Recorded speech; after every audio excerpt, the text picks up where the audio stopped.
One of the main things that I love about my job is I get to teach, right? I love to, instead of, hey, Chris, can you build this report? I go, hey, let's spend some time and let's build this report together so I could show you how the data structure is. And I really found myself enjoying teaching.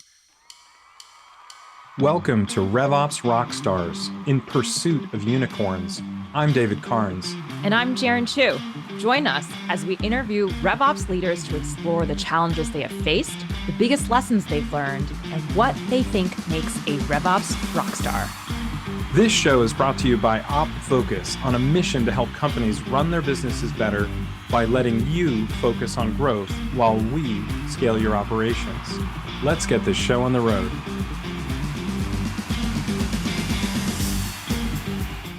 Today's guest is a RevOps leader with a lot of wisdom to share. He's someone I've known for quite a few years. We met first at a Salesforce training class that I led on the migration to Lightning, and he was such an amazing participant in the class. And now all these years later, it's great to see him as the Director of Revenue Operations for Otter.ai. Welcome, Chris Hudson, to the podcast. Thank you, David. Happy to be here. So, Chris, we want to start off with a hard-hitting question. What's something in RevOps that you had to learn the hard way? Very good question. I'm going to answer it in two parts. The first one is there's not enough time in the day to get everything that needs to be done. So ruthless prioritization is probably the main skill that you need to have. And then also learning how to say no. I think those are both great. And what would be an example where you had to say no? Is this, I suppose the harder ones are when you're saying no to folks sort of in the higher pay grade, maybe that their priority isn't the priority for the company, something like that. Yeah, that's one of the ones. The other is sort of, again, I align my priorities with like my CRO and my head of sales. And so sometimes if there are cross-functional asks that are maybe lower priority, I have to say, I can't get it done right now. I think that ability to push back is so important in managing a wide variety of functions that are usually under RevOps. And I do want to start talking about your RevOps team. First, as a little bit of context, your company, Otter.ai, helps different sales teams, service teams, customer-facing teams record and analyze their conversations. I think most recently in February 2021, the team raised a $50 million Series B, which is so awesome. But in your own words, what does Otter.ai do? Yeah.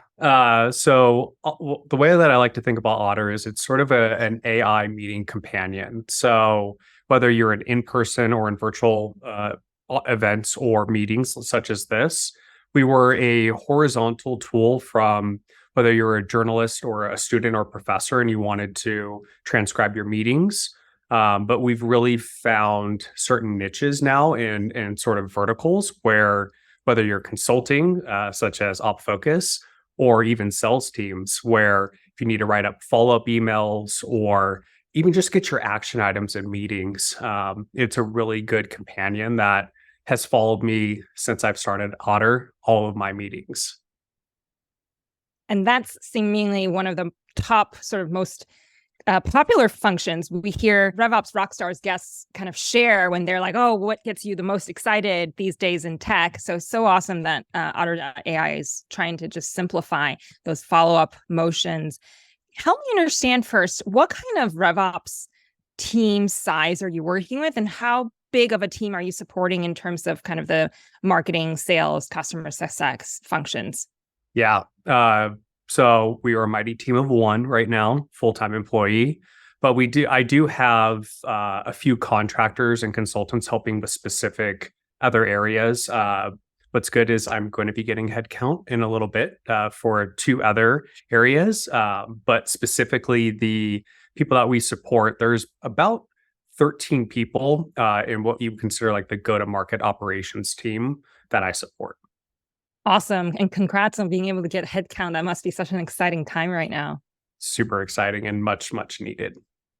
So in your current role as the mighty team of one and soon to be many more people, what kinds of functions do you oversee and support the go-to-market team with?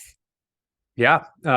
So I like to think that I wear four main hats or own four different functions. The first one being DealDesk, and that's really focusing on the speed from getting a quote out, right, and quickly getting that cash to provisioning orders or sort of working cross-functionally with your security or legal teams. The other hat that I own is business systems. So uh, obviously Salesforce is the end all be all for sales operations or revenue operations, but we have about 18 connected tools that really focus on helping the team move fast but allow us to get the data that we need. And then I also own what we consider go to market operations, so everything from rules of engagement, understanding the lead process to opportunity, from opportunity to close one customer and the handoffs in between, to commissions and territories and all that. And then the last hat I like to think of is analytics. So reporting, dashboards, figuring out account scoring models or lead scoring models and that sort of stuff. So those are the four main roles that I own. Chris, what's so cool is that with the number of folks who join our podcast, we're really seeing a gamut of, small RevOps teams, 1 to 3 folks, all the way to we've got 40 people running this one aspect of RevOps. And what I keep seeing is the complexity, of course, of the size of the RevOps team will change given the amount of things you own, but the number of functions does not really decrease, even if it's only a few person RevOps team. And you're demonstrating exactly that. You're kind of seeing across the gamut from commissions to provisioning, go-to-market operations, analytics. I would love to understand, knowing that you're also relying on some contractors with work, how to determine what you keep in-house, what you do, what your team that you're hiring will keep in-house versus what are the things that you can trust a contractor or trust a trusted consultant to take on, and that isn't in-house.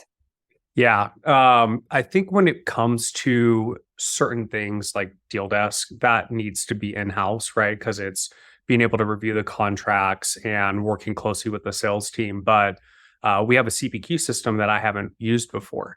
I've used, Aptus and I've used Salesforce CPQ. And so being able to find somebody who is the resident expert in this is able to help us change the system without that sort of learning curve that, again, it's the bandwidth constraints that we have on the team. And so I think when it comes to finding a resident expert in a tool or a system that is not something that we have in-house, that's where we're able to focus on finding an external party to help us out. And you're talking about, of course, thinking about it in the framework of tools and systems. Are there also specific types of functions? You mentioned, for example, DealDesk totally makes sense to be in-house. Are there types of functions that you're like, hey, maybe our team can be more focused on strategy, or maybe our team can be more focused on execution, and pull in different folks who have prior experience to help with different kinds of initiatives? Yeah. So one of the things that we also think back to is I have 2 contractors that basically their job is to do data research, and that allows us to have our team focused on the selling activities versus researching and finding the right people to an account. And I hope that answers the question that you had. Yeah, that's a great example. Because you've mentioned that the team is growing and you do have open headcount, I thought it'd be a good opportunity for you to share what is your open headcount right now, and maybe some of the listeners who are on the job market or looking for a new opportunity can reach out and put their application in with you. Yeah. So again, across the board, we're hiring from AI engineers to account executives. So anybody who's listening to this podcast is interested in that, please feel free to apply. But I'm specifically looking to hire somebody for DealDesk and for business systems. So two roles. They're not open yet on the job board, but hopefully by the time this podcast airs, it will be on the website. You heard it first here on RevOps Rockstars podcast. Otter.ai's new role openings for RevOps. Very cool. I'm excited for you, Chris. That's super. So Chris, your title is Director of Revenue Operations. What does your day-to-day entail? Yeah.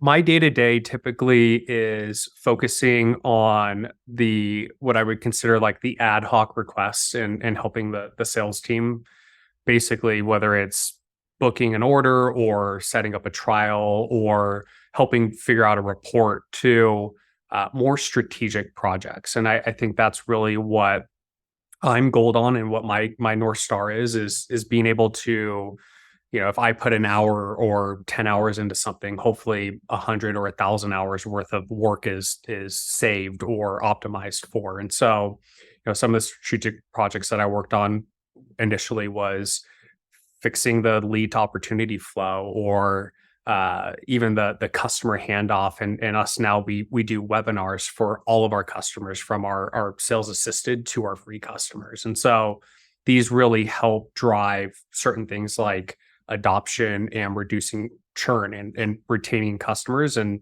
basically helping them understand how to leverage Otter better in their day to day. So, how do you measure success in your role?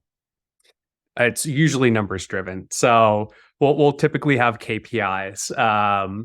And so for me, one of the initiatives that we had was sort of driving net revenue retention, right? So how do we put in projects to drive that number up? And that's one of the initiatives where it was like we had a certain goal, and because of the start of the quarter versus the end of the quarter, we're able to see the delta, and you could trace back to the projects that we ran that were ideally the driving factor to updating that number, or improving it. One of the fascinating things from our perspective as consultants working with companies across many years is watching that initial struggle to grow the team and to justify the value for bringing on these headcount. How do you justify your team's existence and value in the organization, especially whereas you're trying to grow the team? Yeah, no, that's it's been a bit of a learning for me. Initially, when the head of sales was joining Otter, when he was talking to the board, he was saying, "Hey, I need revenue operations," and basically, it's because of the fact that allows him to focus on sort of the selling and training of the sales team, for any of the back end stuff to be taken over. And I think one of the main things that we learned was, um, if you are able to allow sales executives to focus more on selling, it opens up the opportunity for them to have more opportunities that they can work, or more close won business that they can do. And so taking any of that admin work off of them and helping them understand from the reporting or analytics perspective, like where should they be focusing their time. And so I think it was seen as both a strategic and tactical hire, and why I'm able to get also additional headcount to grow the org. Yeah, that's super. So Chris, one last question about your role. What keeps you up at night? Yeah, I think the biggest thing that keeps me up at night is making sure that the team and company is successful. I believe that revenue operations plays a huge part in the success of the organization, and also doing right by the customer. We were working on AI back in 2016, and very recently, OpenAI has come out with the Chat GPT and all these other things, and so there's been a lot of startups that have artificial intelligence layered on to their platform. And so how can we differentiate ourselves and provide more value to our customers? Yeah, that's super. So your team, I mean, you've already described some of it. You own cross-functional corporate level initiatives. Could you share a few of those? Yeah. Some of the first things that we did was driving data and insights from our backend system into Salesforce to leverage that directly within Salesforce. And our account executive team is probably not the most versed in SQL, myself either. And so what we were able to do was take our data to make it actionable within Salesforce, and that was cross functional from getting approval of our CEO and our CTO to backend engineers and data scientists to help build that pipeline. Some of the things that we've also realized is, we do have several adoption metrics, but another cross-functional initiative that we're doing is how do we use the information that we have from the sales team learning from our customers, and how do we push that back into the product teams or the engineering teams to understand what's going on and what are people talking about. And so it's a lot of really cool stuff that we're doing and leveraging our own tool as well. But yeah, those are some of the top, I would say, initiatives that were cross-functional. Oh, actually, one other one. We just launched our Salesforce integration, and so I had to work with an engineering team to be like, "This is how I would like to see it." Totally forgot about that one. Woohoo! That's super. That's great. That is really exciting when the primary user is able to help inform the direction of the product. And I know you must have shared some really good recommendations. I know we're going to geek out a little bit about tech later, and I want to ask you, you briefly mentioned, hey, we're using Otter on our own team. I want to kind of hear what that's about in a bit. But first, one of the key things that RevOps teams are asked to do in supporting C-suite with board presentations is the prep of board material. Can you share what is your process today? When is it the end of the month or the end of the quarter, and your sales leader or your C-suite comes to you and you're like, we need all the reports, we need all the dashboards. How do you go about preparing board materials and staying on top of just being organized with those metrics and KPIs that you're tracking? Yeah, I think of, the set it and forget it in terms of like you build the report or you build the dashboard the one time because it's going to be scalable and be used again. And so all it is quickly, hey, we need this, Chris, like, give us the top customers in this vertical, or what was this pipeline, or how much closed won business did we have? Because I've built it once, I'm able to just refresh that report or dashboard and then provide it to them. And so it's usually a little bit of back and forth of, okay, how do we, this customer logo or, this certain set of data. But I would say the first time was a little bit of an arduous process, but now that it's built, it's sort of a couple clicks of a refresh and be able to provide that data. And because we like to ask the questions that other people don't usually get to ask or discuss, was there some kind of metric that you found the C-suite or board to care a lot about that was particularly difficult when you were setting up that dashboard the first time? Or maybe something you're working on right now that you're trying to be able to say, I want to be able to automate this so it becomes much easier moving forward? I think, David, you're going to like this. It was activity metrics, right? And because the way that Salesforce captures the activity, it was hard to report on. And so I actually had to purchase another tool to be able to capture that task and activity data. So it's understanding, how many emails, how many meetings, how many calls are being done from the team. And so that's one of the reasons that we had to purchase another tool, is to be able to get that accurate level data of, are we touching accounts? How many meetings are people having per week or per month? And just one quick update to jump in on that. In the winter release of Salesforce, related to the Einstein Activity Capture 360 product, they've given us what they're calling unified reporting across the EAC 360 auto-captured activity data plus the standard, maybe manually entered activity data. Up until this point, it's been a real challenge for people to report on these two separate data sources, but they've actually combined them through the ability to create custom report types on that data. I learned something new. I am so glad I joined this podcast just for that information. David always has the latest on Salesforce product developments, especially related to reportable things. So continuing this thread on tech, I would love to know, especially right now as a mighty team of one, what is a tech stack tool that you could not live without, where without it, it just would not make sense in terms of your efficiency, or this tool just makes your life so much easier today? Yeah. Obviously Salesforce. Salesforce is the number one end all be all. If it's not in Salesforce, it doesn't exist. I'm sure everybody listening to this has heard that mantra. Otter as well is another one. Obviously, it brings in the data into Salesforce that allows me to look at reports and dashboards, and the sales team to be able to get the information that they need. And I would say if I could plug one last one, it would probably be Rattle. The sales team likes to call me the man behind the curtain in Wizard of Oz, and Rattle allows me to have those sort of insights actionable within Slack. And yeah, I really love that tool.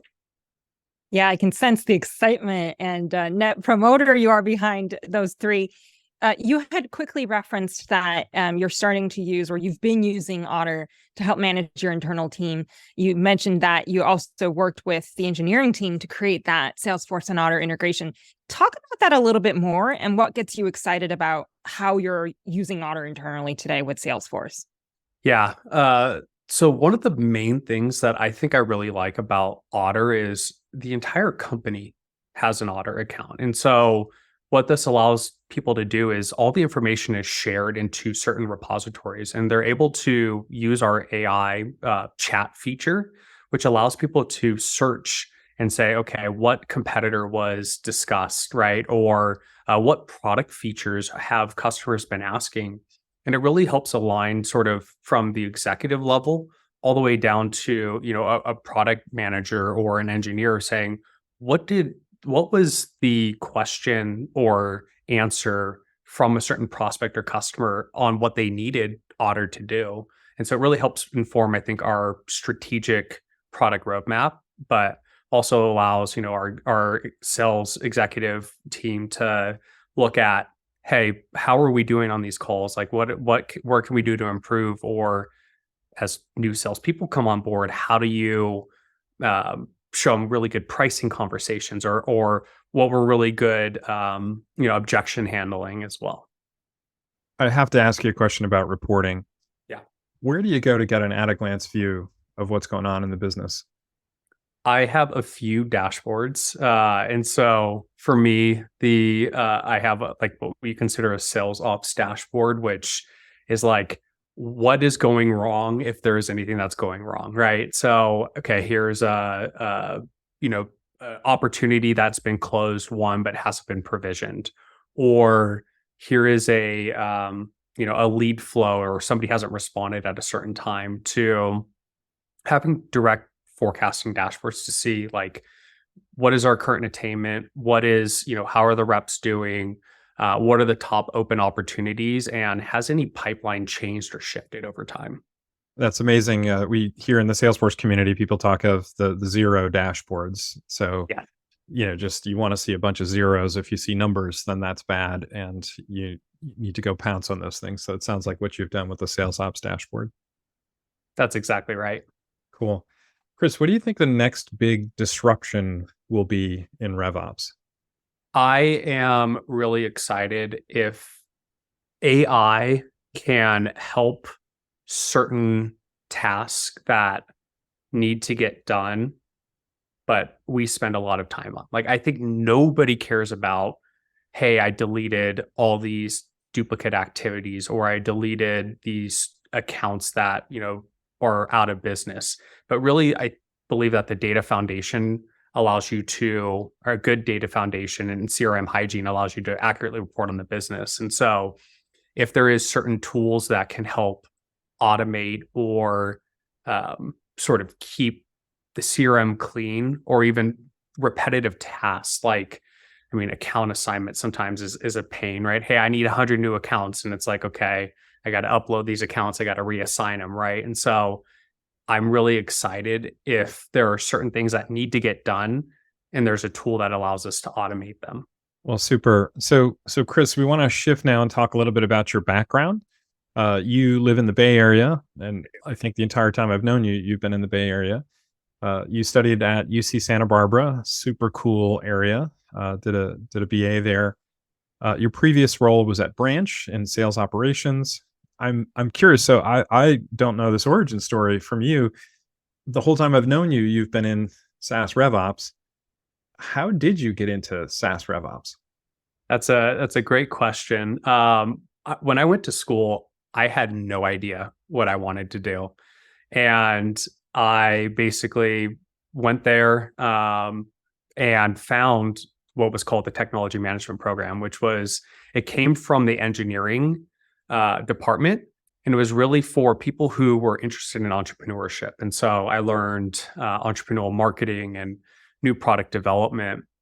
And when I graduated, it wasn't the best time to enter the workforce. It was during the Great Recession, and so I did a startup job. I worked in real estate, and then I started up a company with one of my high school friends. And what he was doing was taking mobile applications from Japan and localizing it to the English speaking market.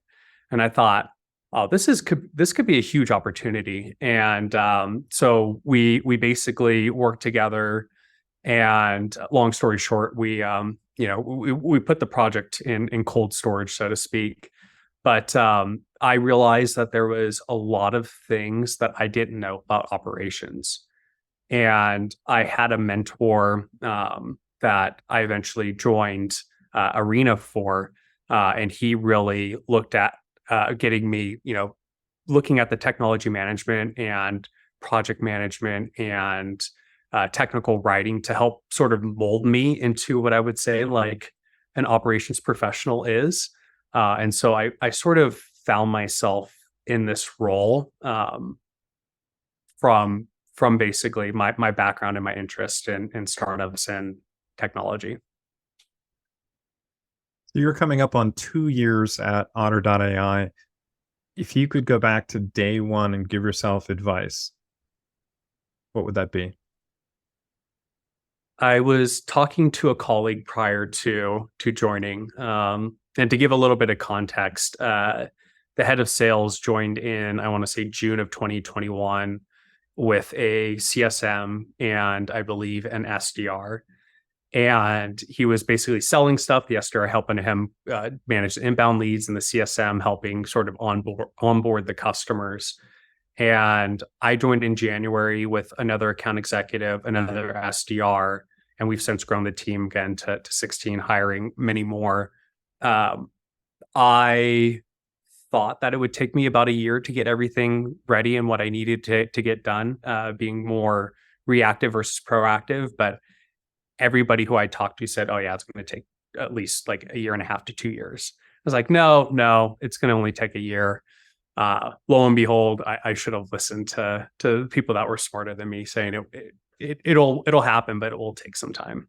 That's really, really great reflection. And, reflecting back on your background, you've mentioned that you've founded your own business, you've worked in real estate, and then you've since dedicated yourself to sales ops.